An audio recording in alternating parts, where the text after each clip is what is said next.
నోరు తెరిస్తే బూతులు. అదొకటే ఉంది ఆయనకి, మిగతా ఏం లేవు. మళ్ళీ బాగున్నారా, కుటుంబం బాగుందా, కాబట్టి ఆ ఒక్కటే కదా అని అంటే ఆ ఒక్కటి చాలు. అవి ఏం చేసింది? మర్డర్ చేసిందా, లేకపోతే ఇంకేం చేసిందా? అవిధేయత. పండు వద్దంటే అది పండు తినిందా, వద్దంటే అదే ఇదే కాదు. అవిధేయత, ఉండకూడని విధానము చేసిందంతే. అవునా? దానివల్ల ఎక్కడ పడిపోయింది? మరణంలో పడిపోయింది. పాపము. మోషే ఏం చేశాడండి?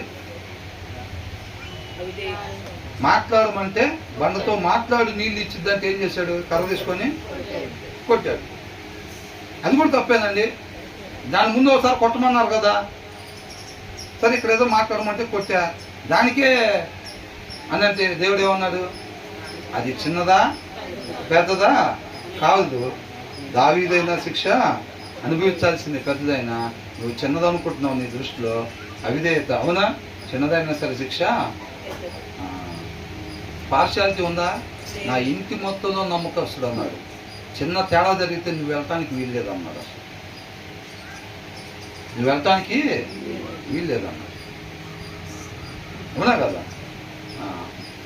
ఇతరుల కొరకు మోకరించే మోషే, మిగతా వాళ్ళ కొరకు పద్దాకుల వాళ్ళు అవిధేయత చూపిస్తా సనుగుతా గుణుగుతా ఉంటే వాళ్ళ తరపున మోకాళ్ళు ఎవరు వేసేవాళ్ళండి? మోషే ఆహారం ఇద్దరు కలిసింది మోకాళ్ళు. వాళ్ళు సనుగులు బొనుగులు సంబంధించిన భారం వీళ్ళ మోకాళ్ళ మీద పెట్టుకొని మోసేవాళ్ళు, నొప్పులు భరించేవాళ్ళు.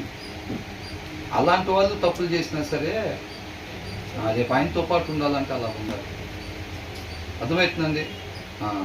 కాబట్టి మనం దానికి సిద్ధపాటు అయి ఉండాలి. చక్కగా మనం ఎక్కడున్నా సరే నీతిగా నిజాయితీగా మాత్రమే ఉన్నట్లయితే మన చుట్టూ ఉండే లోకస్తులు మొత్తం కూడా దాన్ని, ఆ సత్యం అనే వెలుగుని వాళ్ళు కూడా పొందుకునేవారుగా ఉంటారు, ఆ సారాన్ని పొందుకునేవారుగా ఉంటారనమాట. కాబట్టి ఒక్కసారే వచ్చే అవకాశం అండి, దాన్ని వదిలిపెట్టుకోకూడదు. మన ముందు దేవుడి కృపను బట్టి అనేక మందిని ఉంచాడు.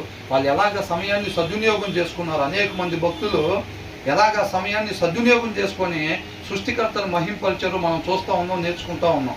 కాబట్టి ఇవాళ మన వంతు వచ్చింది, మన టైం పీరియడ్ వచ్చింది. అవునా? 1900 చిల్లర దగ్గర నుంచి 2000 చిల్లరలో మన ముగింపు ఎక్కడ దాకా ఉందో మన టైం పీరియడ్ వచ్చింది. మన టైం పీరియడ్ వచ్చినప్పుడు అబ్రహాం టైం పీరియడ్ ఇచ్చారు కదా, దావీదు కూడా ఒక టైం పీరియడ్ ఇచ్చారు, మోషేకి ఒక టైం పీరియడ్ ఇచ్చారు. ఇవాళ మన టైం పీరియడ్ వచ్చింది. మనం అనేది కూడా ఏంటో సబ్మిషన్లో విధేయత చూపించేదాన్ని చూపించారు. చక్కగా చెప్తున్నాడు హెబ్రీయులకు రాసిన పత్రికలో, ఆ దినాల వాళ్ళు అవిధేయత చూపించి నశించిపోయినట్టుగా మీరు అవిధేయతని చూపించి నశించుకోబాకండి. విధేయతను చూపించి యెహోషువ కాలేబు